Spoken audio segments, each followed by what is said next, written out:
C'est une volte-face spectaculaire. Le chef du groupe paramilitaire Wagner a appelé samedi ses troupes à stopper leur marche vers Moscou. Après une négociation décisive avec le président bélarusse, Evgeny Prigojine a accepté de mettre fin au mouvement de son groupe pour éviter un bain de sang.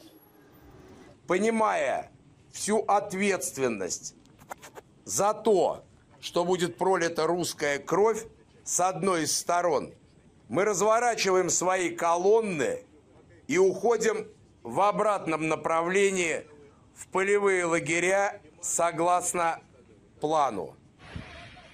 Vendredi soir, le groupe paramilitaire avait lancé une rébellion armée en Russie.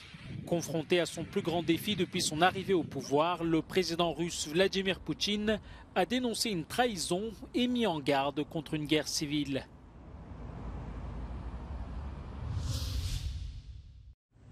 La guerre en Ukraine a permis à l'imprévisible patron du groupe paramilitaire Wagner de s'imposer comme un acteur de premier plan en Russie. Mais en appelant au soulèvement de l'armée et de la population russe contre l'état-major, Evgeny Prigojine a définitivement brûlé ses vaisseaux.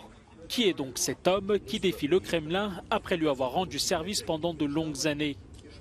Après l'accession en 2000 de Vladimir Poutine à la présidence, son groupe de restauration officie au Kremlin, ce qui lui vaut le surnom de cuisinier de Poutine et la réputation d'être devenu milliardaire grâce aux contrats publics.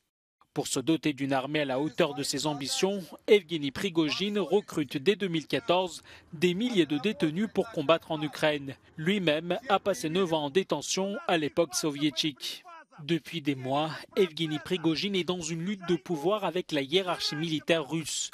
Il accuse notamment des hauts gradés d'être responsables de la mort de ses troupes dans l'est de l'Ukraine. Bien que le président Vladimir Poutine l'ait accusé de trahison, le chef de Wagner a affirmé que lui et ses 25 000 hommes étaient prêts à mourir pour la Russie.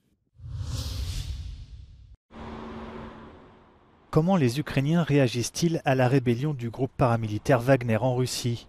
Le président ukrainien Volodymyr Zelensky s'est empressé de pointer un signe de faiblesse de l'envahisseur russe. Les habitants de la capitale Kiev espèrent eux que ces tensions internes précipiteront l'échec et la fin de l'invasion de leur pays.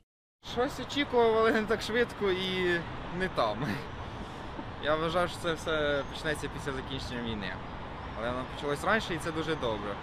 Він частину військ відведе, тому що йому там потрібна допомога.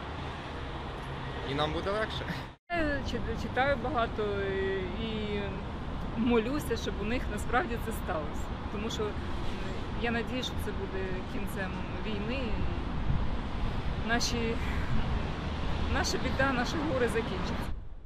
En attendant, les frappes russes sur l'Ukraine se poursuivent. Alors que la Russie semble s'enfoncer dans le chaos après la rébellion du groupe paramilitaire Wagner, l'armée russe a continué de bombarder la capitale ukrainienne, mais aussi d'autres villes comme Kharkiv et Dnipro. Dans la nuit de vendredi à samedi, les débris d'un missile russe ont frappé un immeuble d'habitation de 24 étages à Kiev. Selon les autorités ukrainiennes, 3 personnes sont mortes et 11 autres ont été blessées. Pendant ce temps, l'armée ukrainienne a affirmé observer de très près l'opposition entre le groupe paramilitaire Wagner et le haut commandement russe.